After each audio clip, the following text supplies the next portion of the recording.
आङो खौरांगिरि नोंथांमोननिसिम आंनि फुंबिलिनि गोसो गोरबोनि गाहाम हामलायनाय आं नोंथांमोननो जासिबाय। दिनैहाय जोंहा 12 नं चिरांदुवार ब्लक कमिटि UPPLनि बानजायनायाव जोंनि नैबे दैमालु गोजौ फरायसालिनि नैबे लांगोनायावहाय जोङो दिनैहाय 5 जुन मुलुगनां आबहावा सान बे हाबाफारिखौ जोङो खुंनो सिगांदों। दा बे हाबाफारियाव जोंहा गोबां जोंनि ओनसोलनि दैदेनगिरिफोरनिफ्राय बाहागो लादों।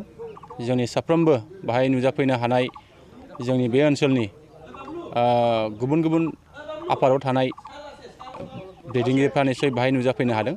आङो बिथांमोननिसिम आंनि गोसो गोरबोनि आं साबायखर जासिदों जे जोंनि नैबे हाबाफारिनि गुबै थांखियानो जागोन जे दिनैहाय जोङो मुलुगाव जेरैबायदि ग्लबेलाइजेसन जानो थांगासिनो दङ, दुंखावनाय थासारि जानो थांगासिनो दङ। दा बेखौ नायनानै दिनै मुलुगनि सुबुंफ्रा दिनै नैबे 5 जुनखौ मुलुगनां आबहावा सान हिसाबै जों फालिबोबाय थानाय जादों। जोंनि 12 नं चिरांदुवार ब्लक कमिटि UPPLआबो थांनाय बोसोरावबो जोङो सान्थिफुर गोजौ फरायसालियाव बे हाबाफारिखौ जों लादोंमोन। देग्लायहाय जोङो नैबे दैमालु गोजौ फरायसालिनि बे लांगोनायावहाय जों बेखौ लादों। जोङो बेखौ बुंनो हायो बे हाबाफारिनि गेजेरजों जाहाथे जोङो जे मानसिजों बा गुबुन माखासे जेरैबायदि जेंना, बे जेंनाखौ जोङो बोरैहाय जोङो मोगथां महर होनो हायो आरो जोङो जेरैबायदि दा जोंनि गेजेराव जे माखासे गोबां जेंनाफोर जों दा नुनो मोनदों।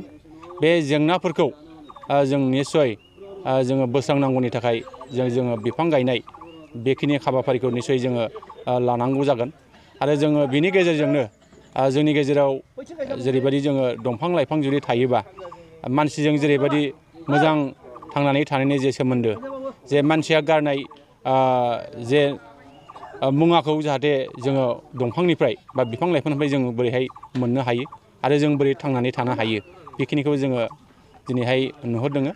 आरो जोङो बिनि गेजेरजों दिनैहाय जोङो जोंनि गोदान जोलैफोरखौ जों खावलायगोन जाहाथे जोङो नैबे दानि जोबस्रांनो लानाय जे मिथिंगा बेखौ जोङो निस्सय जोङो फोसाबफिननानै बा गायफामफिननानै जोंनि गेजेराव जोङो मोजां मोनसे थासारिखौ जों लाबोफिननो हानांगोन।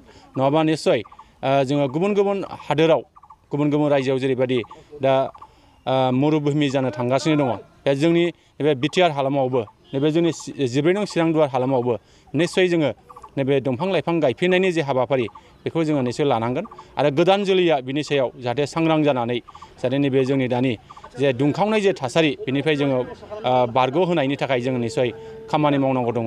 आरो जों आसा खालामगोन जाहाथे साफ्रोमबो नैबे दिनैनि बे गोथार सानाव 5 जुन खालि जोङो साफ्रोमबो जाहाथे फांसे फांसे दंफां गायनो हायोबा बा जोङो फांनै दंफां गायनो हायोबा निस्सय जोङो बे दंफांनिफ्रायनो जोङो फैबाय थानाय समाव जोङो मोजां मोनसे फिथाइ मोनहैगोन, नैबेखौ जोङो मिजिं खालामनो हायो।